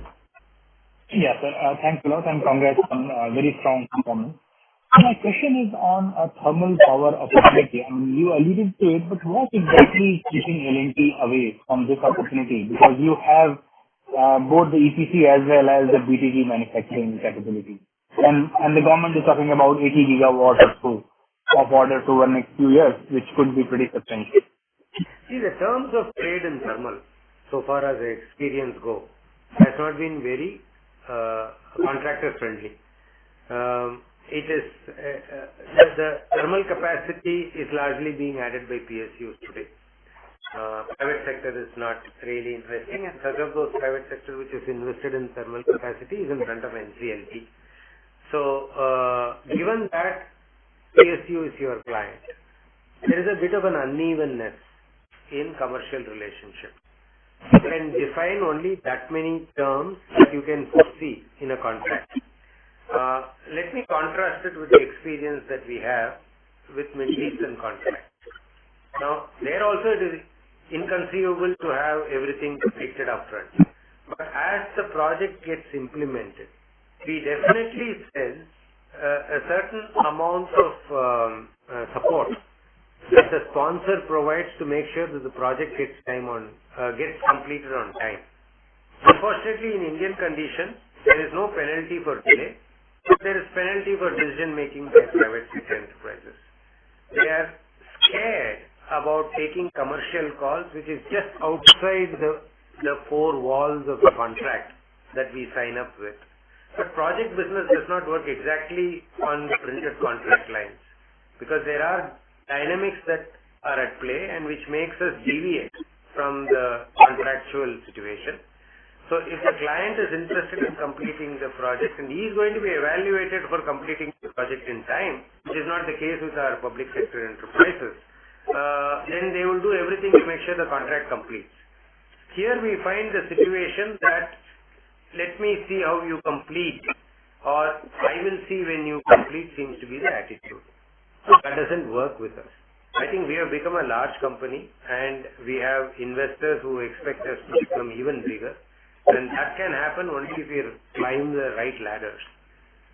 Thermal coal-based power plant with PSU as a customer does not at the moment seem to be the ladder we can climb. There has been considerable improvements because it has now got reduced to a situation where in many of these projects there is single bidder, and the very government system does not support single bidders. So they badly require somebody like L&T just to make sure that there is a second bidder. We don't want to be dragged into this situation. We want to be participating in a bid if we have a right chance to win and we have all the interest in executing. If we are going to just be counted for just numbers' sake, that's not our interest. So considering all this and considering the alternate opportunities, end of the day, I also have limited resources and limited bandwidth. I need to deploy my resources and bandwidth in areas which I think will produce value for my investors. That can happen only if I follow not on emotive grounds but on rational grounds on which projects I bid for. And that actually eliminates, I wouldn't call eliminate, it reduces the coal-based power plant much lower in the priority. Okay, thank you. Thank you. Next question is from Aditya Mongia from Kotak Securities. Please go ahead. Thank you for the opportunity.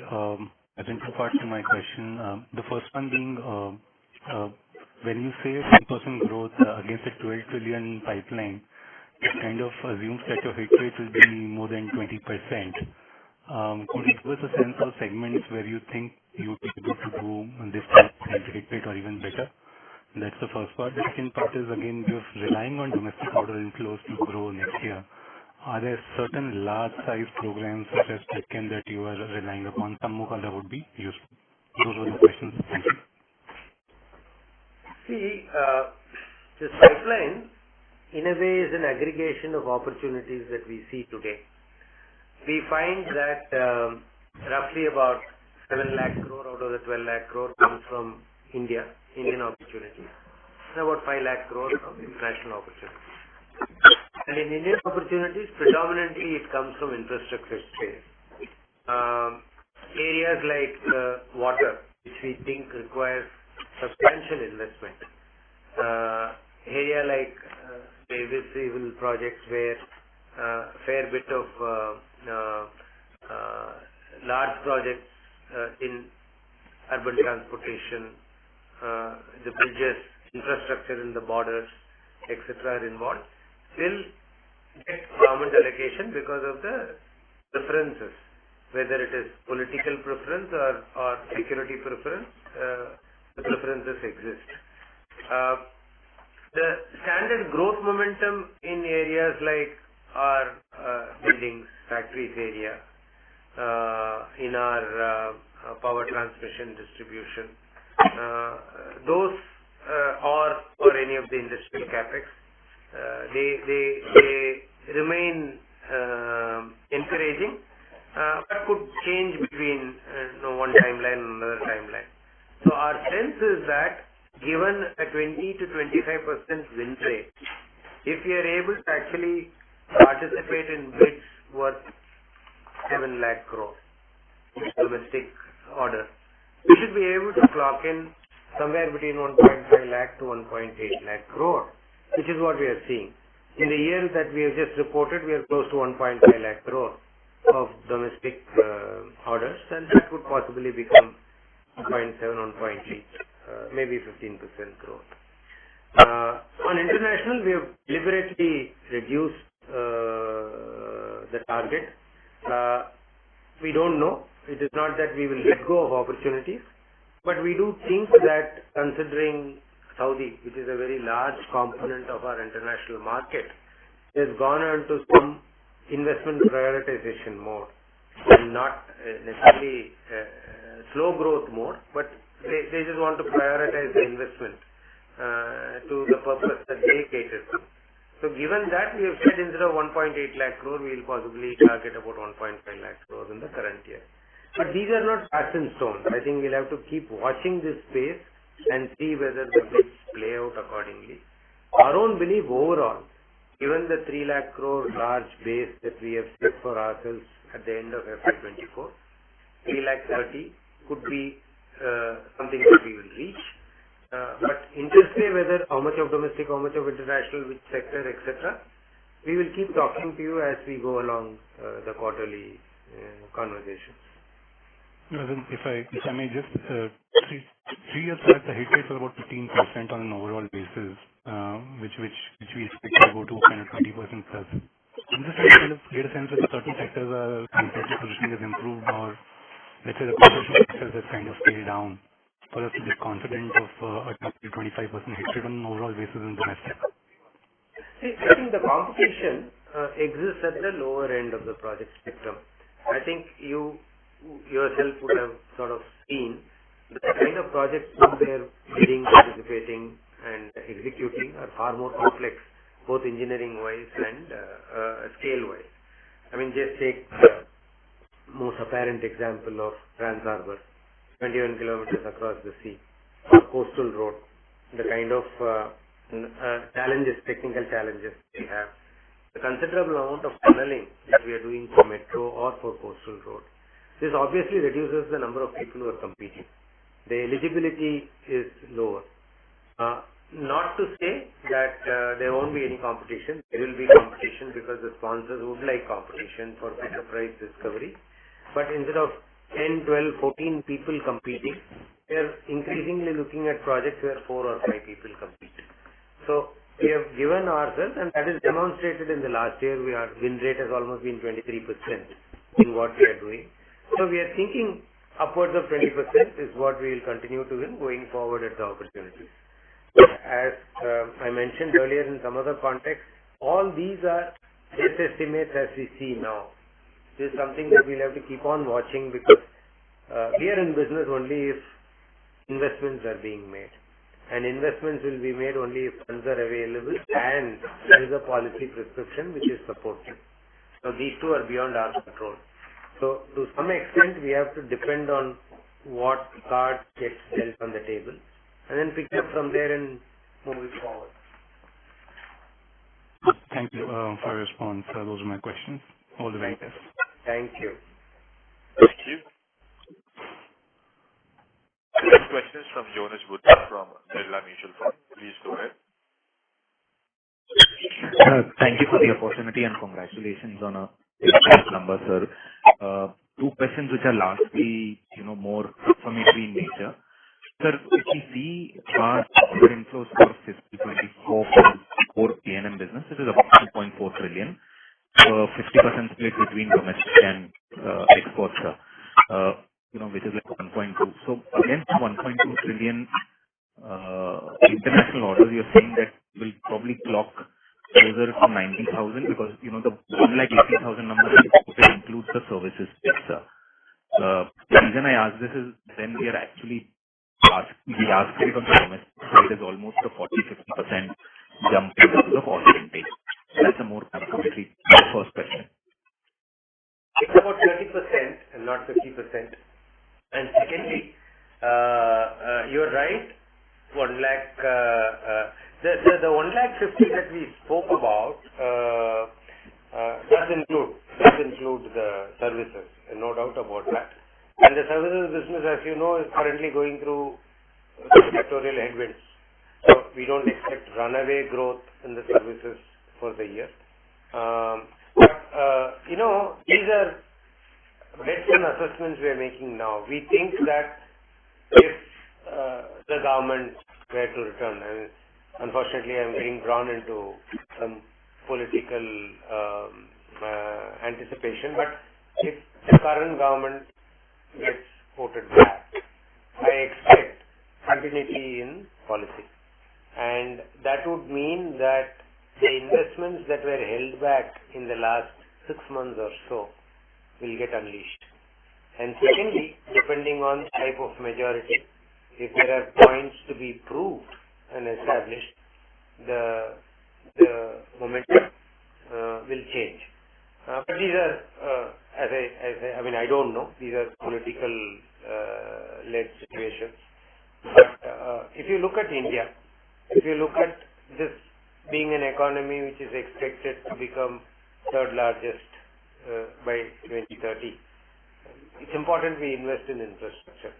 And if India does believe in infrastructure investment, does believe in manufacturing investment, L&T is in pole position. The kind of technology that we have, the skill sets that we have, India would need that, because these opportunities are fleeting, right? And if you don't take advantage of these opportunities when they present themselves in a global context, then it will become 1 year too late.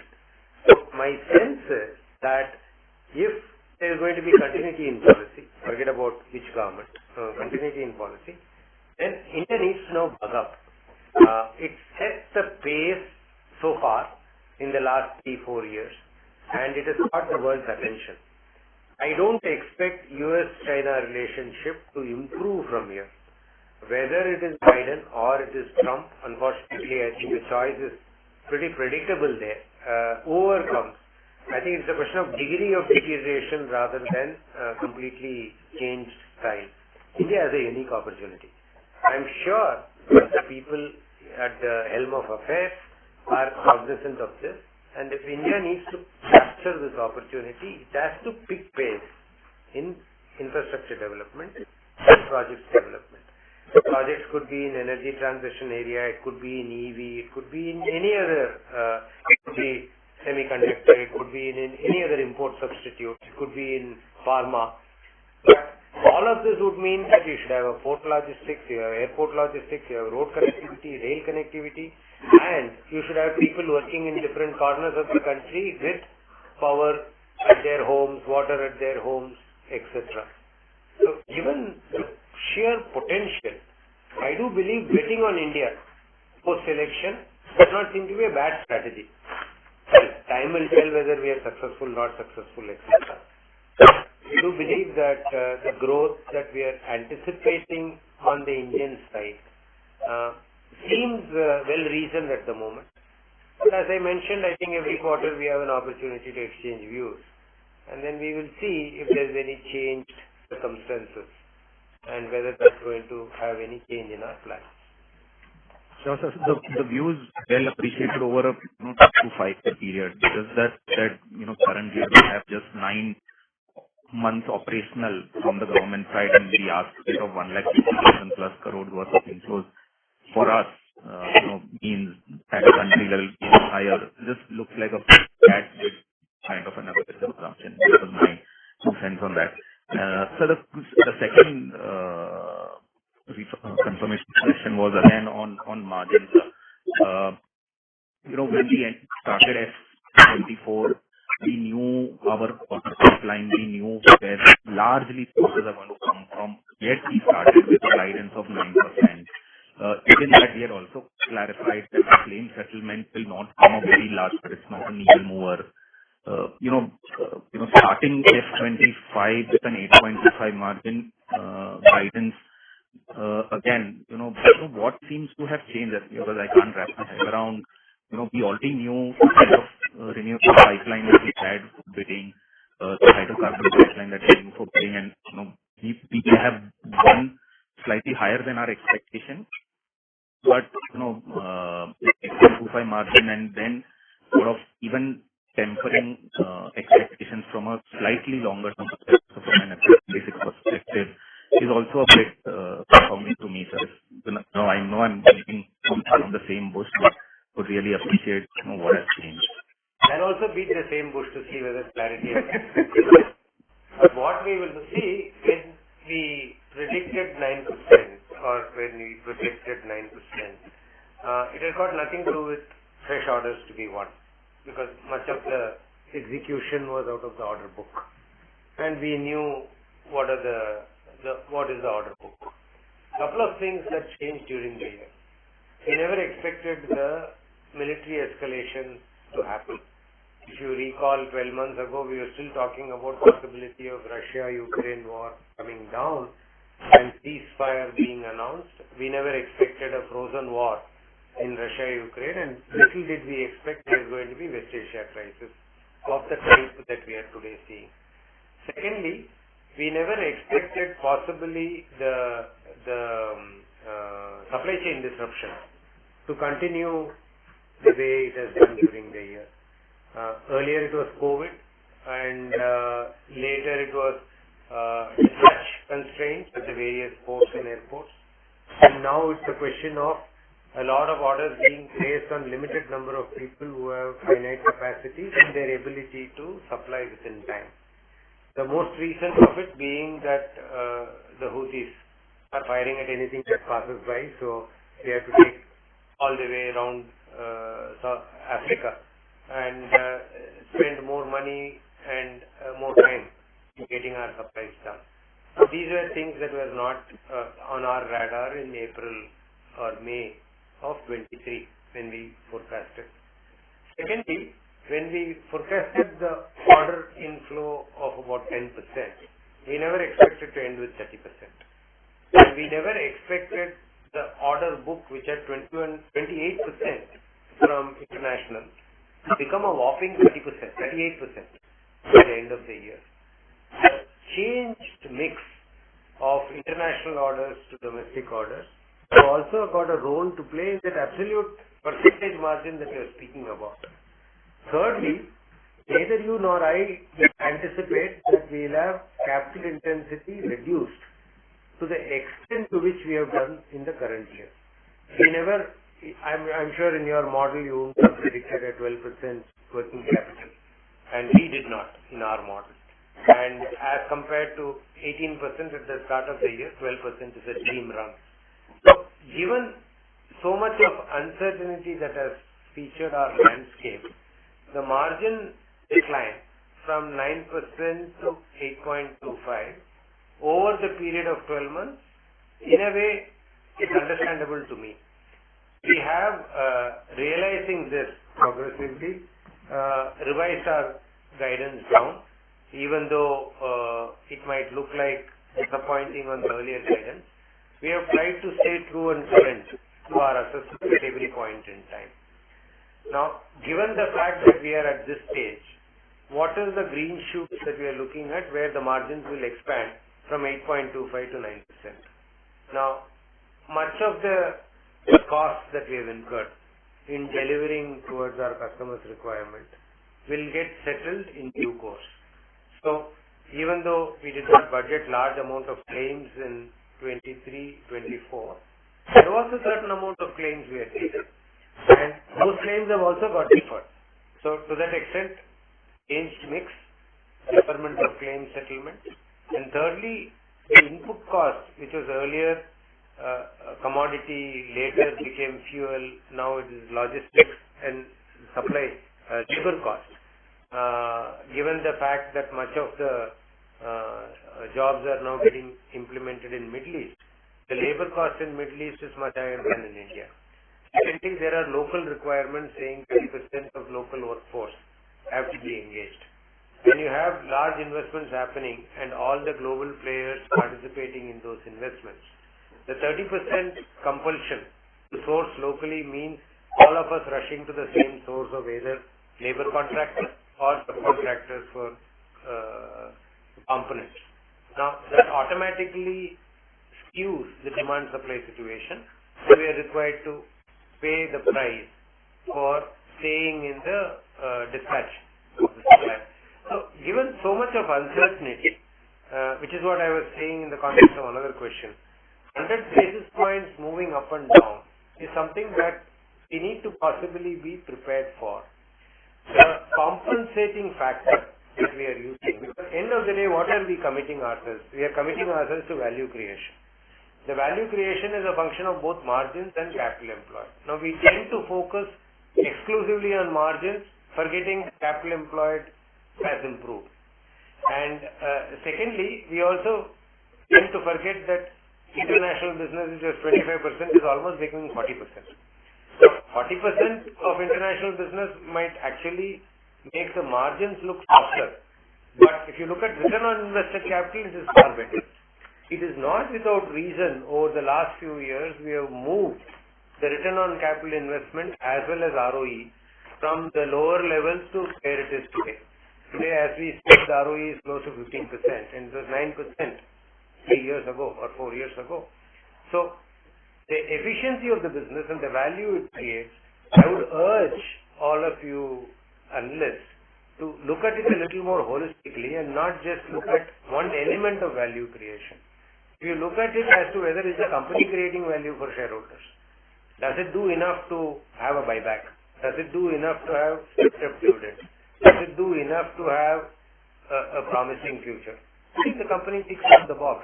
It's just a question of what we want to focus on. Sure, sir. Thanks a lot for this clarification and all the very best. Thank you. Thank you. Next question is from Girish Achhipalia from Morgan Stanley. Please go ahead. Sir, I just had one question. On private CapEx, how much of the prospect list is assuming that? And if you can answer one of the questions that was not probably clear to me at least, if you have any large domestic orders that you expect to come through in the second half, if you can quantify these numbers. Thanks. Domestic CapEx will be about 25% as we see today. Very similar to the way it has played out in FY2024. And what areas would they be? Steel sector, building? These are quite scattered actually. If you look at last year, we won orders in the steel sector. We won some cement factories. We won some paint factories. We won some data centers. We won some commercial real estate. We won some hospitals. Quite scattered. And I think we would continue to see that play out because my sense is India is, apart from few large players, is completely populated by small and medium-sized enterprises. The private capex soared when government successfully announced BOT programs in several areas, including roads. So if you recall 5, 7, 8 years ago, everybody wanted to become a power plant sponsor. Everybody wanted to become a road owner. Everybody wanted to become a transmission line owner. Now, the private capital has realized that having government at the other end of the equation is a very uneven equation. And slowly, and including us, we pulled out of all the concession agreement because we think that private capital does not get the respect that it deserves in terms of return or in terms of play. So the private capex dipped when the BOT collapsed. And the BOT was not just restricted to road.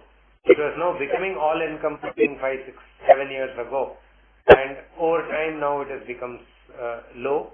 Secondly, all the power investments are ceased because all the power producers, the private capital who back it, are all in NCLT in different forms because they ultimately will have to sell power, and power is a politically sensitive issue. So given that you are going to have a product which is either price controlled or politically sensitive, my sense is it will take quite some time for new set of private capital providers to forget the past and come and invest. So the investment in private sector capital will be very opportunistic and situation dependent. Such of those industries where they are able to see return on their private capital invested will invest, and like they have done in the past. So wholesale surge in private capex I don't expect.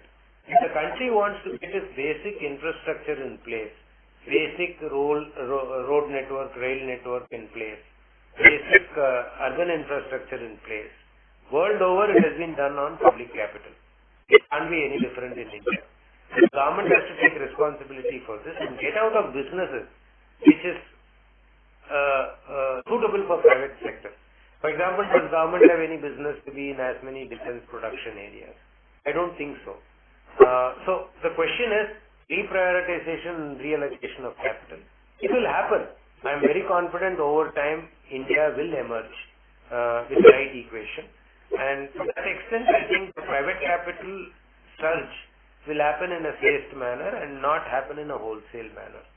Our own guess is over the next few years, public sector-led capital program will drive the growth. And when I talk about public sector, it need not be funded out of union government budget or state government budget.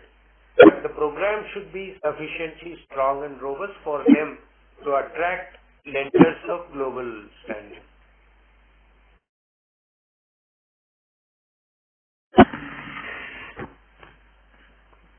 Thank you very much. That was the last question. Thank you very much. I would now like to hand the conference over to Mr. P. Ramakrishnan for closing comments.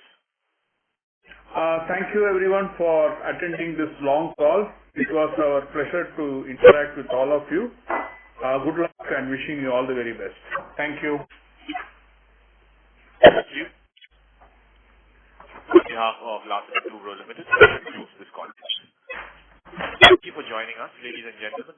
You can now disconnect.